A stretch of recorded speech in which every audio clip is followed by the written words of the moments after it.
নাকটো দিয়া আহিছে। সকলোকে নমস্কাৰ জনাই ভিডিঅ'টো আৰম্ভ কৰিছোঁ। এইটো হৈছে নতুনকৈ শিকি থকা ৱাটাৰ কালাৰ পৰ্ট্ৰেইট পেইণ্টিঙৰ বিষয়ে এই ভিডিঅ'টোত সম্পূৰ্ণকৈ দিয়া আছে। অকণমানো যদি স্কিপ নকৰাকৈ চাই তেন্তে ভিডিঅ'টোত বুজি পাব বুলি মই আশা কৰিলোঁ। এয়া তাইক মই প্ৰথমতে আঁকি দিলোঁ। আঁকি এতিয়া এটা চাই আঁকি আছে। প্ৰথমতে পাতলকৈ ছবিটো আঁকি ল'ব দিছোঁ। তাৰপিছত ৱাটাৰ কালাৰ কৰাটো ষ্টাৰ্ট কৰিম। এয়া হৈ গৈছে প্ৰায়। এতিয়া মই প্ৰথমতে কালাৰকেইটা মিক্স কৰি দিছোঁ। এয়া লৈছোঁ ক্ৰিমছন লেক আৰু য়েল্ল' অকাৰ মিক্স কৰি পিনে এটা ছাইড ক্লিয়াৰ কৰি পিনে দেখাই দিম। প্ৰথমতে দেখুৱাৰ পিছত তাই যোনটো আঁকিছিলে সেইটোত কালাৰ কৰিব। এতিয়া এটা ছাইডে দিছোঁ ৰেড আৰু ব্লু মিক্স কৰি, এইটো নেকি সেইটো ছাইডে পোহৰ হৈ থাকিব। এতিয়া হৈ গ'ল। শুকাবলৈ টাইম লাগে যিহেতু সেই সিমানকণ সময়ত তাইও কালাৰ কৰিব।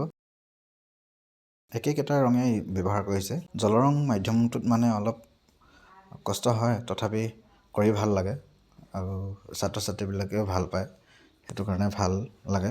দেখিছে কৰি আছে তাই। প্ৰথমবাৰ কৰিছে আজি পৰ্ট্ৰেইট, আগতে কৰা নাই।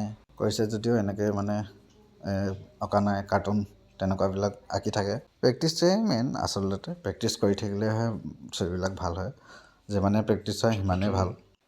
এইবাৰ দি দিছোঁ চকুকেইটা ব্ৰাউন কালাৰ ফাৰ্ষ্টে দিব পাৰি। ব্ৰাউন কালাৰ আৰু ব্লেক মিক্স কৰিব পাৰি, নতুবা ৰেড আৰু ব্লেক মিক্স কৰিব পাৰি। যাব লাগিব। নাকটো দিয়া। এতিয়া মই ব্লু কালাৰ দি দিছোঁ। মোৰ ফেভৰেট কালাৰ ব্লু, সেইটো কাৰণে মই দি দিছোঁ। সেইটো আহিছে। এতিয়া আকৌ টাচ কৰিছোঁ চুলিখিনি মানে প্ৰথমতে দি দিলে বেয়া হয়, সেইকাৰণে লাষ্টলৈ থ'ব লাগে। আপোনাৰ 30%, 40%, 50%, মিনিমাম 50% হৈ ল'ব লাগে ফেচটো কালাৰ কৰি, তাৰপিছত দিব পাৰি। তাৰপিছত দিলে মানে অলপ বিয়পি যোৱা চান্সটো কম থাকে আৰু হাইলাইট উলিয়াবলৈ ভাল হয়। মই ইয়াতে মিক্স কৰিছোঁ আপোনাৰ ব্লেক আৰু ৰেড মিক্স কৰিছোঁ। ব্লু, ৰেড, ব্লেক এনেকৈ মিক্স কৰিব পাৰি। ব্ৰাউন ব্লেক মিক্স কৰিব পাৰি, তেনেকৈ দিব পাৰি। আৰু হাইলাইট বেছি উলিয়াই দিছোঁ। এইটো যিহেতু একদম ৰিয়েল কৰা নাই মই, এইটো প্ৰেক্টিছৰ কাৰণে দিয়া হৈছে।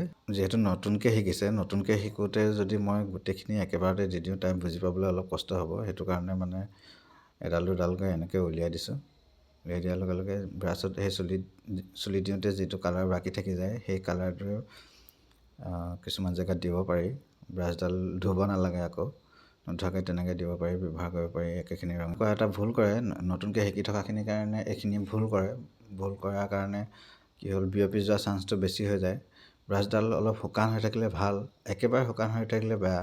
কিন্তু এনেকৈ দিয়াৰ পিছত যেতিয়া লাগি থাকে সেইখিনি ৰং লগাব পাৰি। শুকোৱাৰ পিছত উজ্জ্বলটো বেছি আহে। ঠাণ্ডা দিনত বিশেষকৈ পটককৈ নুশুকায় ছবিবিলাক, আৰু দিগদাৰ হয়। আৰু আমাৰতো এতিয়া পিছবেলা টাইম হৈছে, পিছবেলা টাইম আৰু কথা যিসকলে নতুনকৈ শিকিছে ৱাটাৰ কালাৰ পৰ্ট্ৰেইট, সিহঁতৰ কাৰণে এনেকৈ যদি লাহে লাহে মিহিকৈ কৰি থাকে, এইটো একদম খুবেই সহজ প্ৰচেছ হয়, সোনকালে পাৰিব।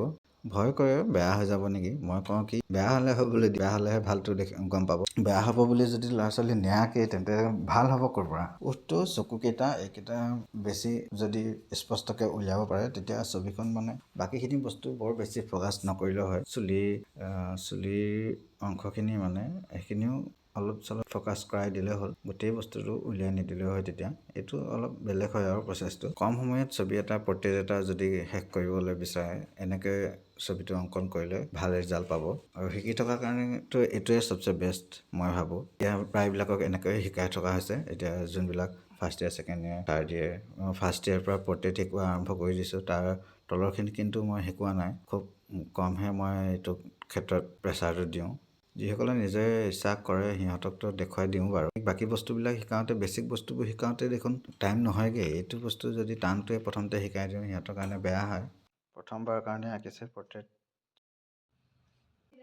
তো এইটো আচলতে তাই আঁকিলে। এতিয়া কেনেকুৱা হ'ল আপোনালোকে জনাব। আৰু এনেকুৱা ভিডিঅ' যদি চাবলৈ ইচ্ছা কৰে তেন্তে ছাবস্ক্ৰাইব কৰি ৰাখিব। Thank U.